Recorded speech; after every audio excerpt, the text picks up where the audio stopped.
Hello everyone, my name is Rini Nair and I am proud to serve as the Equity and Social Justice and Language Access Coordinator for the Metropolitan King County Council. And my name is Art Hendricks, and I'm the Interim Deputy Chief Equity and Inclusion Manager with the King County Executive's Office of Equity and Social Justice. On behalf of the legislative and executive branches, we'd like to welcome you to King County's 2021 virtual Juneteenth celebration. Before we get started, we'd like to take a moment to recognize and acknowledge Councilmember Gurmai Zahalai, as well as Executive Dow Constantine for sponsoring our event, whom you'll hear from later on today. A heartfelt thank you to both of you. We'd also like to acknowledge the support of our respected council members, elected appointed officials, dignitaries, our beloved King County employees, their families, and our community. In honor of today, we've identified this year's theme as Educate, Inspire, and Celebrate. Our hope is to use this platform to continue to educate one another on the symbolism and importance of Juneteenth, as well as create space for continued inspiration and, of course, celebration. That's right, Rini. Speaking of inspirational, none of this would be made possible without the vision, guidance, brilliance, and beauty of our fearless all-female leadership team. Ms. Anita Whitfield, Chief Equity Officer for the Executive Branch, and Ms. Saskia Cockrell, Equity and Social Justice Director for the King County Council. Thank you for your courage, your compassion, and your commitment towards a more racially just King County. Juneteenth, also known as Freedom Day, isn't just a Black holiday, Art. It's an American one. Founding Director of the National Museum of African American History and Culture, Mr. Lonnie Bunch III explains that Juneteenth raises the fundamental question of the power and impact of freedom and the fragility of it. It is an opportunity both to look back, but also to look ahead to ensure that the notion of freedom and the fragility of it is always protected and celebrated. In cities across the country and the world, a growing number of people from all races, nationalities, and religions are forming a unified front with our Black brothers and sisters to truthfully acknowledge a period of our history that shaped and continues to be of great influence to our democracy today. We encourage you to learn with an open heart and open mind, self-assess what you know and perhaps what you don't know, and commemorate the origins and the truths of Juneteenth and the Black experience. We've got a talented lineup of evolutionary leaders, educators, youth performers who will move us by the way of words, artifacts, and inspired performance. Art, are you ready to learn, be inspired, and celebrate? Rini, I am so ready. So if you're seated, settle in and get comfortable. And if you'd like to get up and move and groove with Art and I, by all means, please rise. Without further ado, again, a warm welcome to our celebration. Happiest of Juneteenths, and enjoy the show.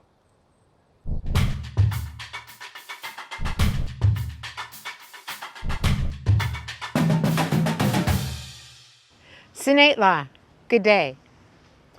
I am the granddaughter of Elizabeth Collison. I am the daughter of Marina Jones. I am Catherine Festa from the Haida-Raving double-fin killer whale clan. Let us acknowledge that we are on the unceded ancestral lands of the Coast Salish who give us access to our land and water, Seattle's first people.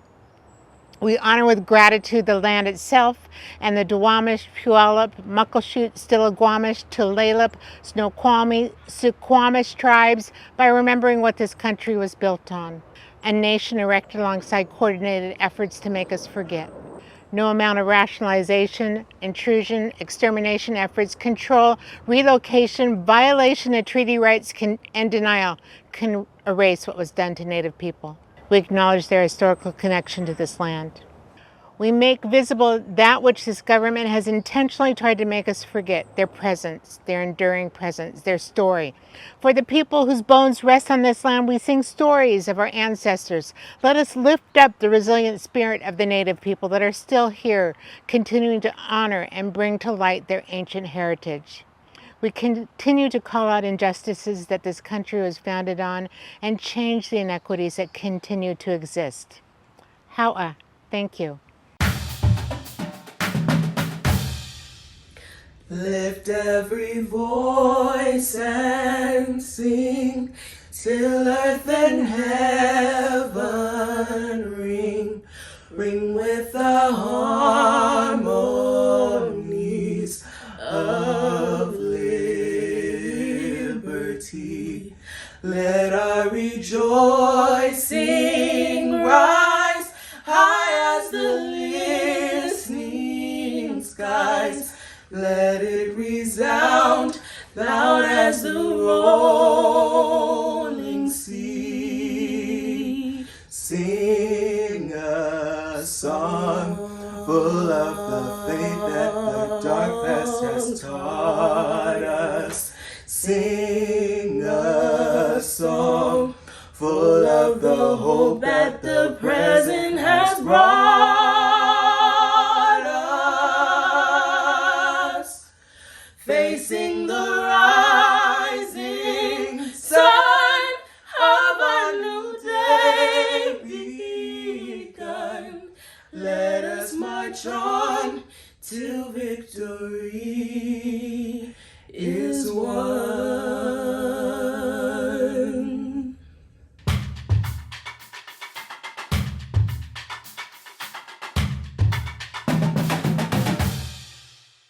Whereas Juneteenth commemorates the traditional observance of the end of slavery in the United States, and whereas on January 1st, 1863, President Lincoln issued the Emancipation Proclamation declaring that all persons held as slaves within any state or designated part of a state, the people whereof shall then be in rebellion against the United States, shall be then, henceforward and forever, free. And whereas more than 2 years would pass before the news reached African Americans living in Texas when on June 19, 1865, Union Major General Gordon Granger and his regiment arrived in Galveston, Texas, and spread the word that slavery had been abolished and that they were free. And whereas Juneteenth is currently the most popular day of commemoration of the end of slavery in the United States, although there were other available options, including but not limited to January 1st, the date that the 13th Amendment passed Congress in 1865, or December 6th, the day the 13th Amendment was ratified. And whereas on June 19th, 1866, 1 year after Major Granger's announcement, the freed African American men and women in the state of Texas held their first official Juneteenth celebration. And Juneteenth celebrations have continued across the United States through the years. And whereas the state of Texas became the first state in our nation to make Juneteenth an official holiday in 1979, followed by 41 other states that recognize Juneteenth as a state holiday or holiday observance. And whereas Juneteenth is an important opportunity to honor the principles of the Declaration of Independence and celebrate the achievements and contributions African Americans have made and continue to make in King County and across this nation. Now, therefore, we, the Metropolitan King County Council, proclaim June 19th, 2021 as Juneteenth. For me, Juneteenth isn't just symbolic of our liberation from our struggles as Black people. It is the ultimate representation of Black people's ability to persevere through anything. It is a day of peace, and it is a day of pride. But it is also a reminder that we must continue to fight for the justice we have been denied. Welcome to this year's Juneteenth celebration as we gather to educate, inspire, and celebrate.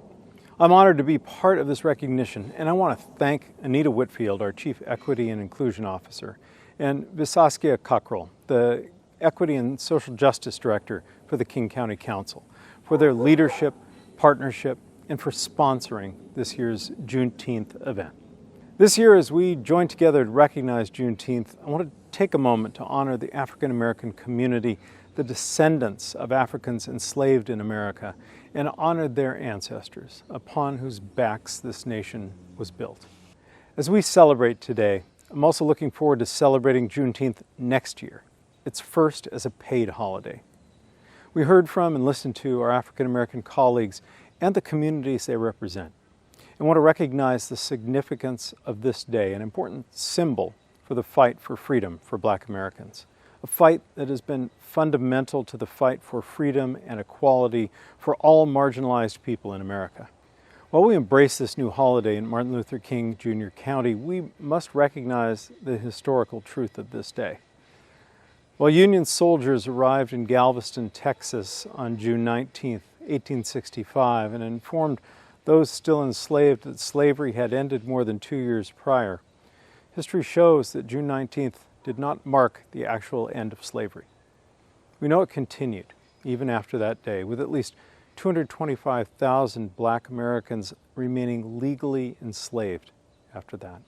In honor of the Black community and their historic tradition, we continue to acknowledge June 19th as a day of remembrance and recognition of the end of legal slavery in America.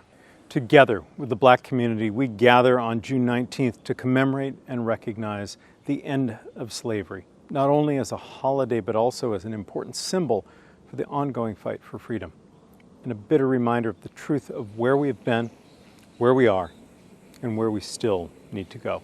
In addition to this important recognition, aligned with today's theme, educate, inspire, and celebrate, we must all continue to educate ourselves and others on the many truths of America's history which have not been told.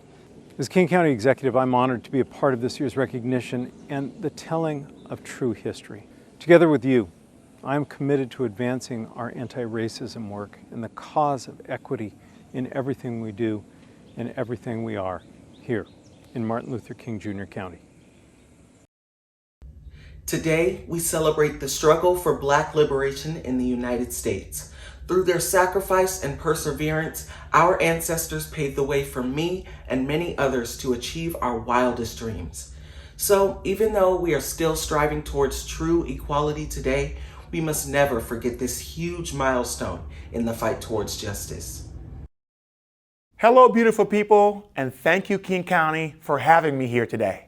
On September 22nd, 1862, President Abraham Lincoln issued the preliminary Emancipation Proclamation, which declared that as of January 1st, 1863, all enslaved people in the states currently engaged in rebellion against the Union, in quotations, shall be thenceforward, and forever free, end of quotations. Lincoln didn't actually free all the approximately 4 million men, women, and children held in slavery in the United States. When he signed the formal Emancipation Proclamation, the document applied only to enslaved people in the Confederacy and not to those in the border states that remained loyal to the Union. But although it was presented chiefly as a military measure, the proclamation marked a crucial shift in Lincoln's view on slavery. Emancipation would redefine the Civil War, turning it from a struggle to preserve the Union to one focused on ending slavery, and set a decisive course for how the nation would reshape after that historic conflict. Confederate General Robert E. Lee surrendered to Ulysses S. Grant at Appomattox. Despite that formal surrender, the Confederate Army had continued to fight in Texas until mid-May. Major General Gordon Granger prepared what is now known as Order Number 3, announcing the end of legalized slavery in the states. June 19th, 1865, better known as Juneteenth, is a day that all enslaved African Americans in Galveston, Texas were told they were free 2 years after the Emancipation Proclamation. But that's not quite true. General Granger's order did not end slavery in the country. That didn't happen officially until December 1865, when the 13th Amendment to the Constitution was ratified by the necessary number of states. The 13th Amendment outlawed slavery across the nation with a key loophole: except as punishment for a crime wherefore the party shall have been duly convicted. This paved the way for the country's burgeoning prison labor system and the world's largest prison population. Question: as a society, we must ask ourselves, is there a difference?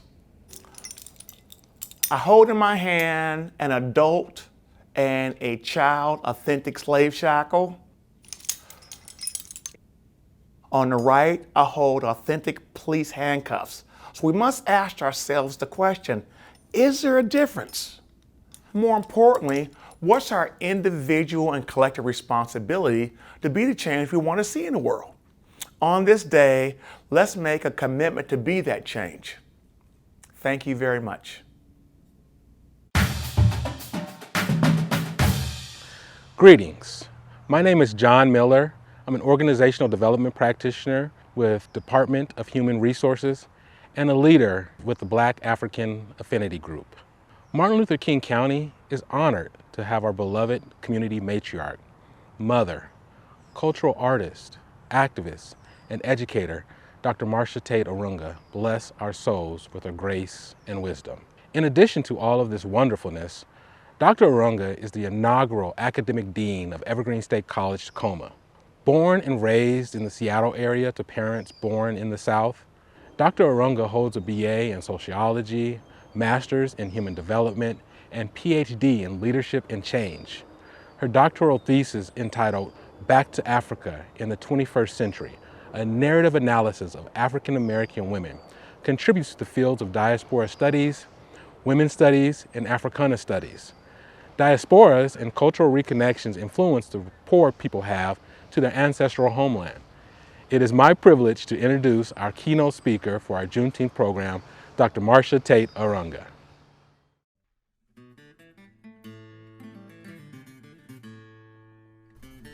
I grew up in a loving family in the Pacific Northwest in the strong African American community. After graduating from the University of Washington, I moved to Kenya, East Africa for over a decade with my Kenyan-born college sweetheart. I gave birth to 4 children and was immersed in a loving, family-centered community. This nurturing foundation provided strong identity and pride that fortified my family. After relocating to the U.S., people always asked me about the impact that Africa had on my life and that of my family. To answer that, I took 7 African American women to experience it firsthand. My Kenyan sisters and I planned an itinerary grounded in women's activism and a family-centered community that I had come to know. On our first visit, a luncheon was held in our honor, and many Kenyan women came to meet us. I remember a conversation we held with an elder. She asked about where in Africa we came from. We were not sure because the details of our exit were unclear. Then she got an epiphany and declared, "Oh, you must be the stolen ones." As a young child, she was told about people who had mysteriously gone missing. Search parties were sent, but they were never to be found. Ships had come and taken them away. Their loss was devastating. After she told the story, she said, "You are the stolen ones returning home. Welcome home." We never anticipated being remembered and received like this. This fact reshapes the personal and collective identities of African Americans who hear this story and realize that their ancestors were missed. Since then, I have led 9 delegations, 77 women, on cultural reconnections to our African homeland. We partner with our Kenyan sisters and their families in joint ventures and capacity building. I wrote a book, The Stolen Ones and How They Were Missed, for young children of African descent. I want them to know that their ancestors were missed. This builds a sense of belonging that will make their backs a little straighter and their self-esteem a little stronger. This is the story that connects my children to a proud heritage as productive, confident adults. I want every man, woman, child to understand not only were we missed, but we are welcome to reconnect with our homeland and the rich legacies of our ancestors. Greetings. What an honor it is to address you on this very sacred occasion of Juneteenth. Juneteenth will be an official holiday in 2022. Thank you to County Executive Dow Constantine and the King County Council for following suit and proclaiming Juneteenth as a paid holiday here in Martin Luther King County. I applaud our leaders for acknowledging this history and the contributions that African Americans have made to building this country. June 19th, 1865, technically marks the end of the federal-sponsored practice of enslaving human beings in the United States of America, specifically Black human beings, who were wrongfully designated as a subhuman species so as to justify this heinous practice. But today, I want to begin by saying that what happened to Black people during the enslavement era in the United States should not be trivialized as slavery. We need to consider another word for what happened to our Black ancestors. Because slavery is the condition in which one human being is owned by another, or one considered by law as property or chattel and deprived of the most basic human needs. That in itself is an atrocity. But two things occurred on this soil that left an indelible mark on the moral human consciousness of America. The first inhumane act was that to declare that Black people were not fully human. The debates that shaped the Constitution finally settling on our human value at 3/5 is now etched in the annals of history as the Electoral College. Secondly, that human beings were severed from their homes, their people, their families, is an ultimate act of inhumanity.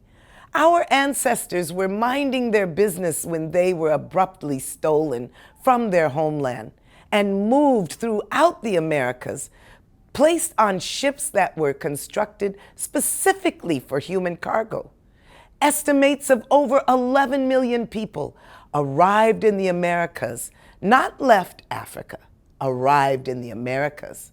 For what happened in the ocean waters is still an untold tragedy. The number who perished is not known. Dr. John Henrik Clarke reminds us that if the transatlantic ocean were to dry up today, it would reveal a trail of bones that stretch from Africa all the way to America.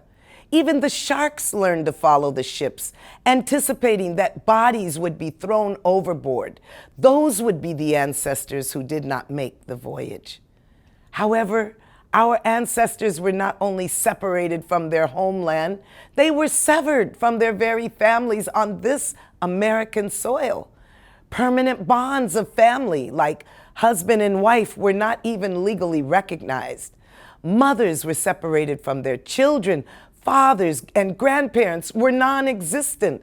Brothers and sisters were sold at the will of their master. Now stop and think about that. The short and long-term impact on this kind of separation makes up the atrocities that set the stage for categorical disparities that are now based on a caste system. This very caste system has served to foster highly restricted barriers to education, health, housing, business ownership, today and yesterday. Fortunately, we survived this horrific time in our history. We survived the disintegration of our families through practicing highly sophisticated adoptive kinship systems. The advent of adoptive kinship systems during slavery exemplified the ultimate compassion and humanity of my ancestors. You should know that the ancestors of my people were skilled humans, identified from geographical territories on the African continent, known for their extraordinary skills in agriculture, science, and technology.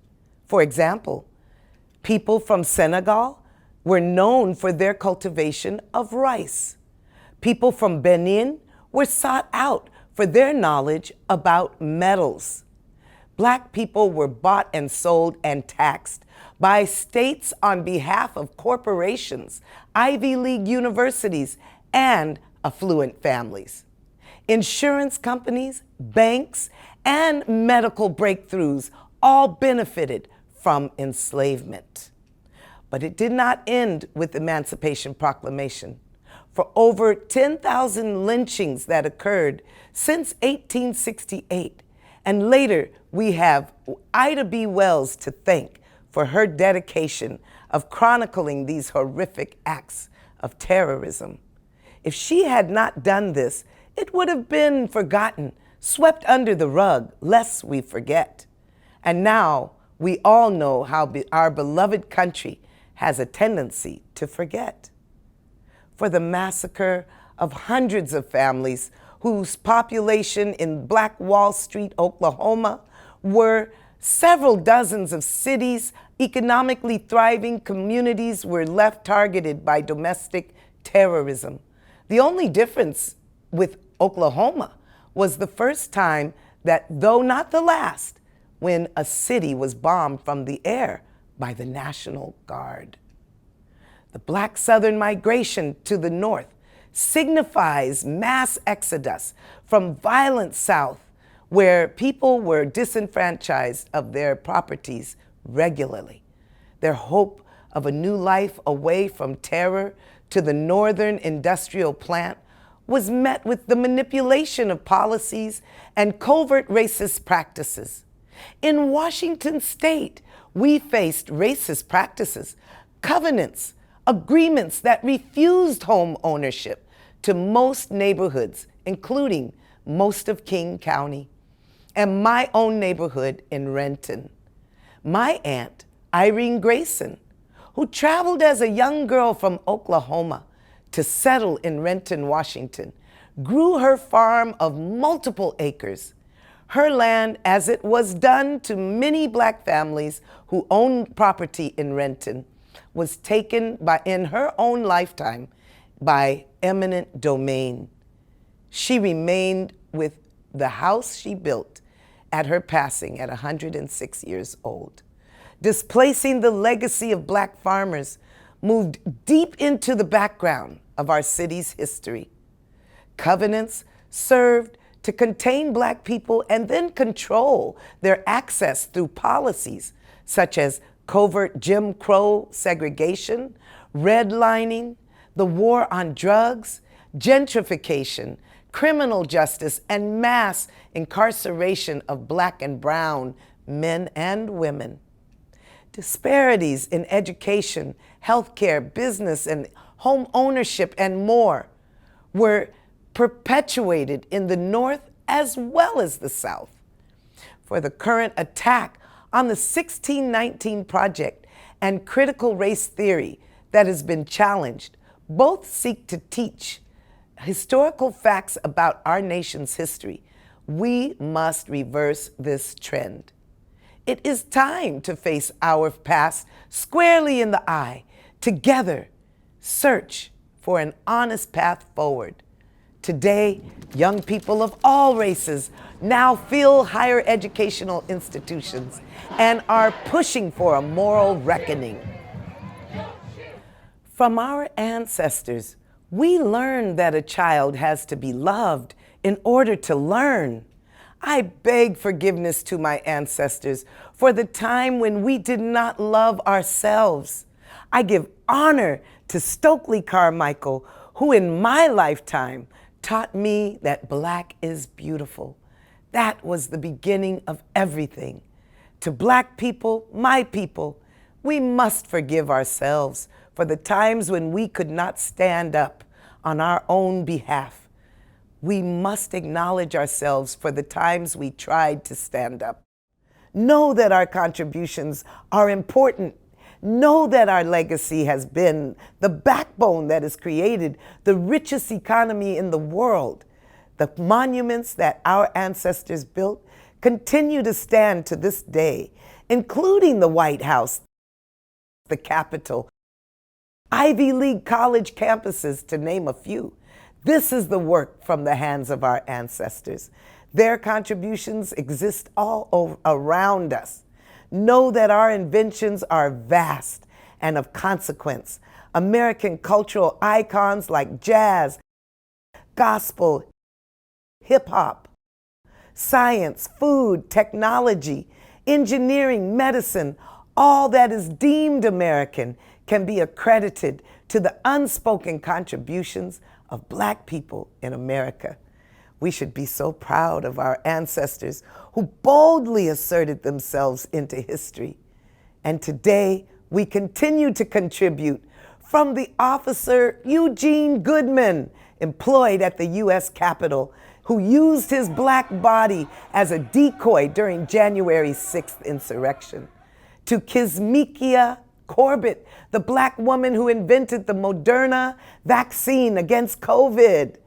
These are just two examples of how Black people demonstrate excellent contributions to the world stage.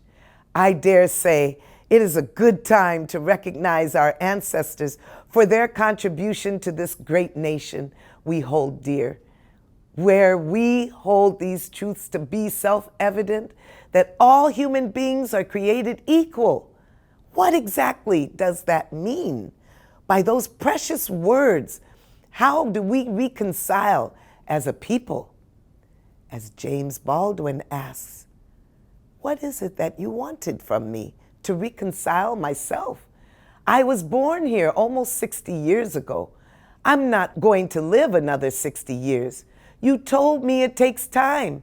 It takes my father's time, my mother's time, my uncle's time, my brother's time, and my sister's time. How much time do you want for your progress?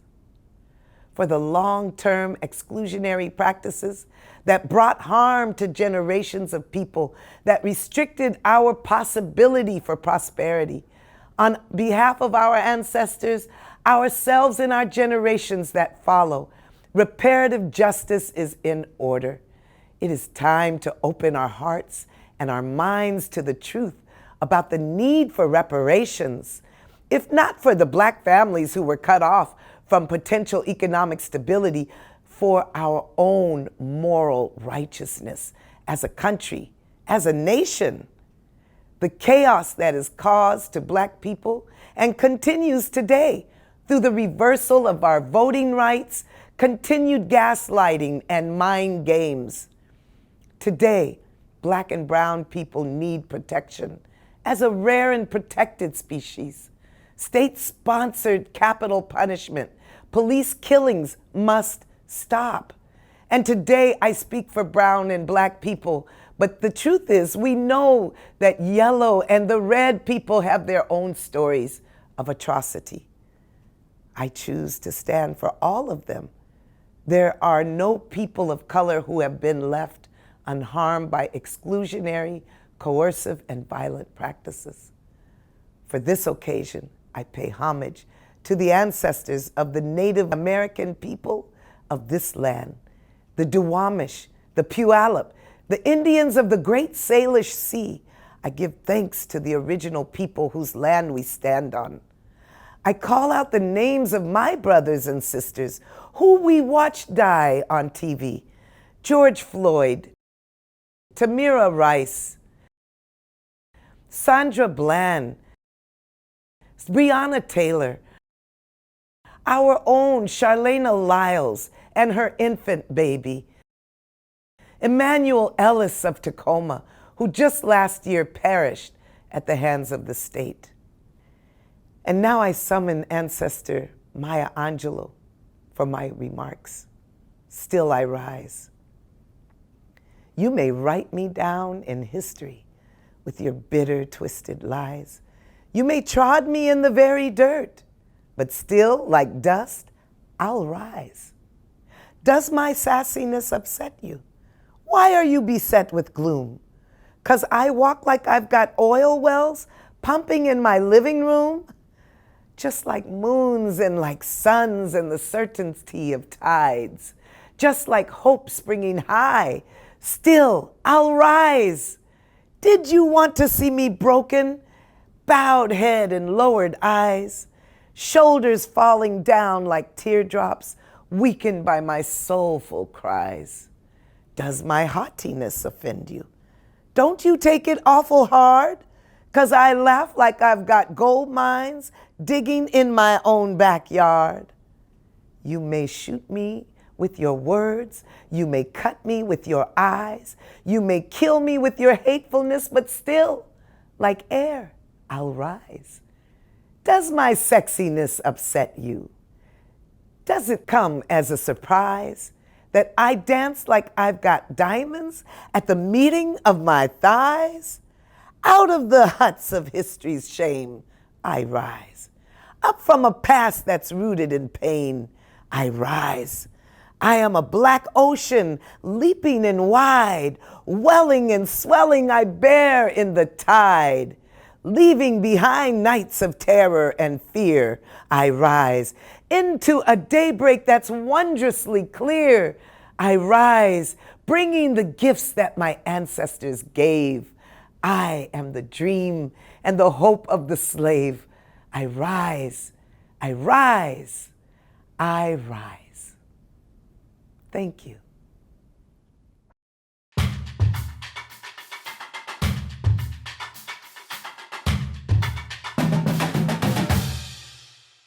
Hello, my name is Erica Newman, and I had the pleasure of serving on the 2021 Juneteenth Planning Committee with some of the county's most brilliant employees. I want to thank Councilmember Gurmai Zahalai, King County Executive Dow Constantine, Vazaskia Crockrell, Anita Whitfield, and KCTV for supporting today's event, and all the people who took time out of their day to tune into the executive and legislative branches' first annual Juneteenth event. For me, Juneteenth has always been about a day of remembrance for all of my ancestors that were oppressed, beaten, killed, and enslaved. But it's also a day to pay homage to my ancestors. It's because of them I'm able to walk in this world with modified pressures and with the understanding that my net worth isn't derived by the amount of pain I can withstand or go through.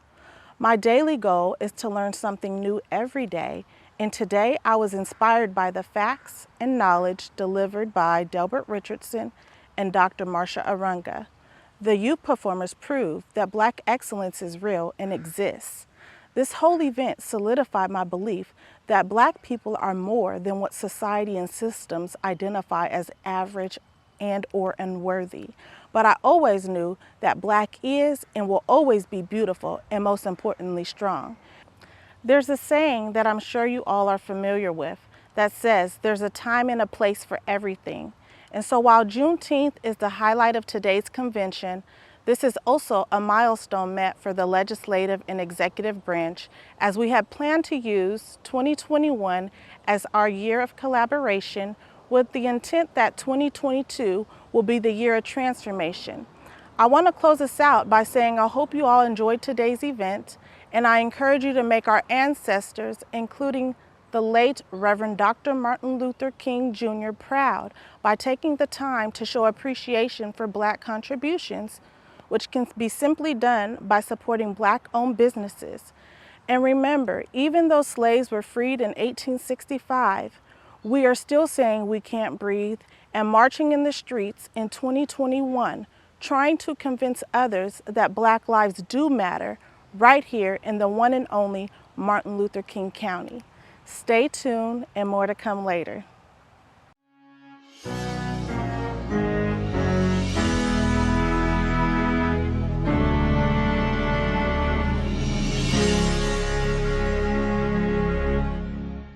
I was born by the river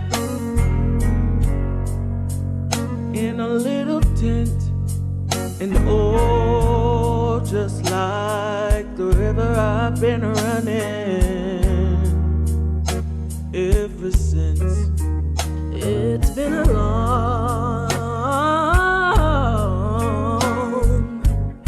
long time coming, but I know